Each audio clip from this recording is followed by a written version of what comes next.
drugs. And that was my first sort of indicator was energy. If we really ask the question, Matt, if we really expand our thinking around well-being and really ask the question, what underlies all of the things and processes in nature? I mean, you are part of nature, I'm part of nature.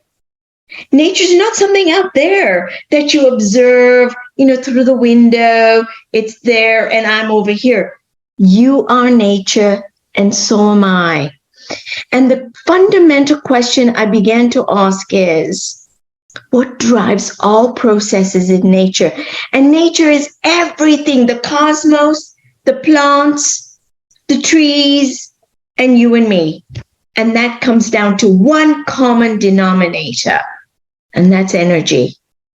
It's energy that drives everything, okay?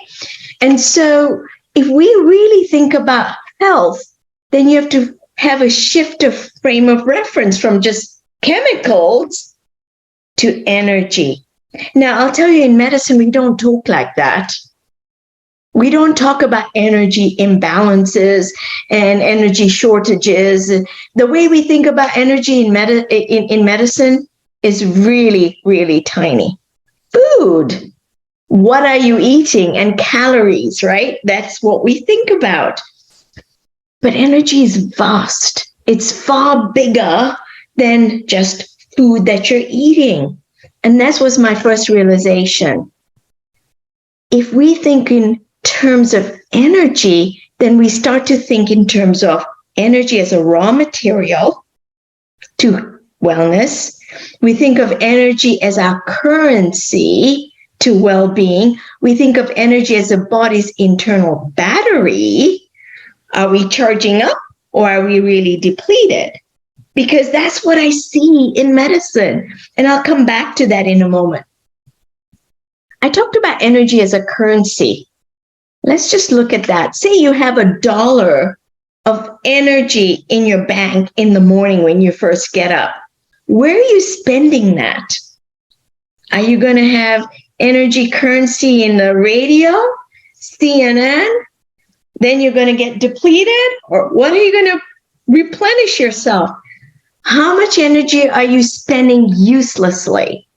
And how much are you really banking? So it has a compounding interest towards the end of the day. All right. And this is how we can start to think about, we have this much energy as our currency, and where am I spending it? All right. But here's the other thing, the internal battery of the body. Okay. That's another way to think about energy. We are always recycling and recharging and recycling and charging up our batteries.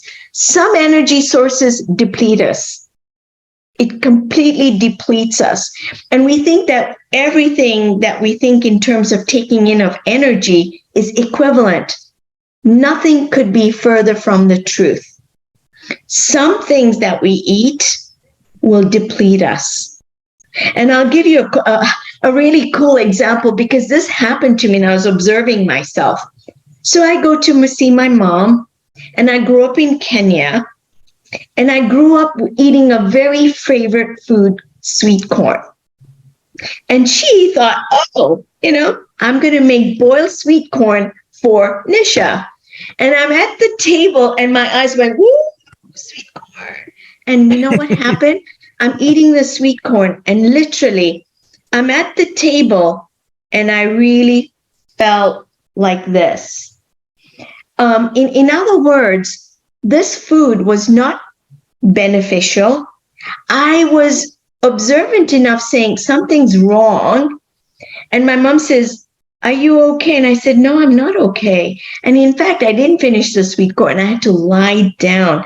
I realized my acupuncture systems had been the battery just went boom.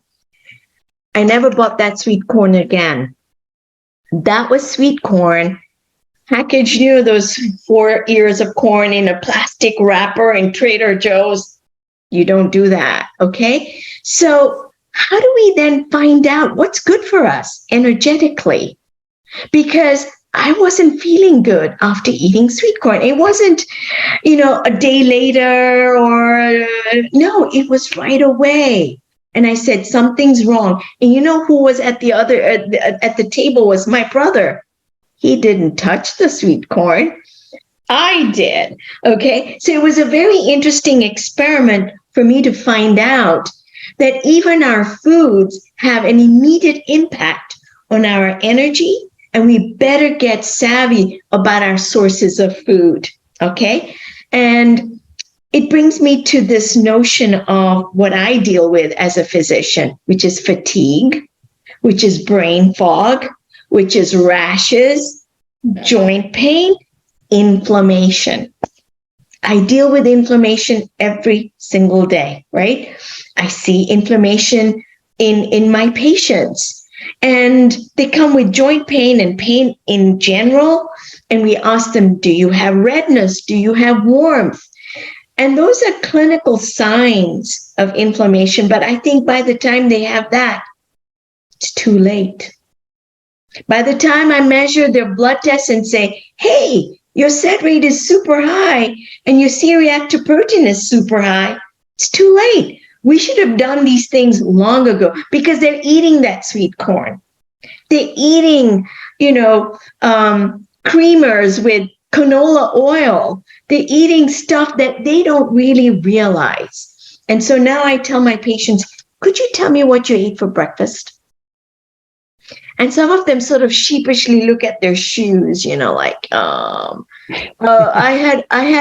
haven't eaten. That's often the case. I was running late. I had to come and make my appointment. So no breakfast. And they eat muffins. They eat sugars. They eat coffee.